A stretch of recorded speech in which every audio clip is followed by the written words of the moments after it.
জীৱনটো যে ক'ৰ পৰা ক'লৈ গতি কৰিছে একো ধৰিবই পৰা নাই। নহ'বলগীয়া বহুত হৈছে, হ'বলগীয়া একো হোৱা নাই, মানে একদম মানে জুৰুলা হৈ গৈছোঁ।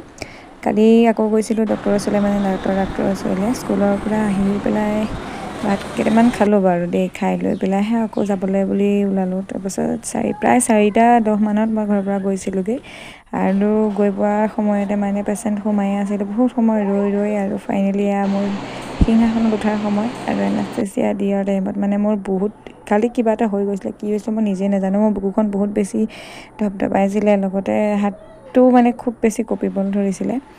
আচলতে মনটো বহুত বেছি সবল কৰি ৰাখোঁ যদিও কোনোবা এটা সময়ত মনটোও ভাগি পৰে। তথাপিতো হাৰ মানিবতো নোৱাৰোঁ। হাৰ মানিলেতো চবেই সুবিধা ল'ব, সেইকাৰণেতো জীৱনৰ যুঁজখনত অকলশৰে হ'লেও আগুৱাই গৈ আছোঁ।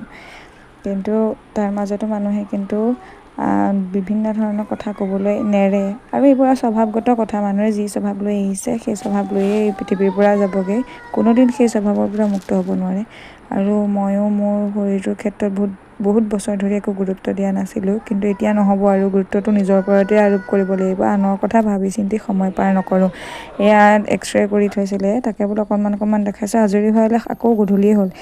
টেবলেট লৈ ওলাই আহিছিলোঁহে, আকৌ প্ৰেছক্ৰিপশ্যনখন থাকি আহিলে, সেইখন আনিবলৈ বুলি গ'লোঁ। আহি আকৌ তেল ভৰাবলৈ গৈ আহিলোঁ। এটা মোৰ পাৰ্চেল আছিলে, বাটতে মানে ভাইটিটোক লগ কৰি পেলাই পাৰ্চেলটো লৈ ল'লোঁ। তাৰপাছতে আহিলোঁ ঘৰলৈ বুলি, আৰু বহুত কিবাকিবি হ'ল। মোৰ কিন্তু দেখুৱাব পৰা নগ'লে, কাৰণ মোৰ কালি অৱস্থাটো খুবেই বেছি বেয়া আছিলে। এনাস্থেচিয়া লৈ মানে একদম চকু মুদ খাই যোৱা অৱস্থা। বজাৰ সমাৰ কৰি মেলি আহি পেলাই ঘৰ পাই আকৌ ফাৰ্মত সোমালোগৈ, গতিকে সিমানখিনি ভিডিঅ' নিদিলোঁ আৰু।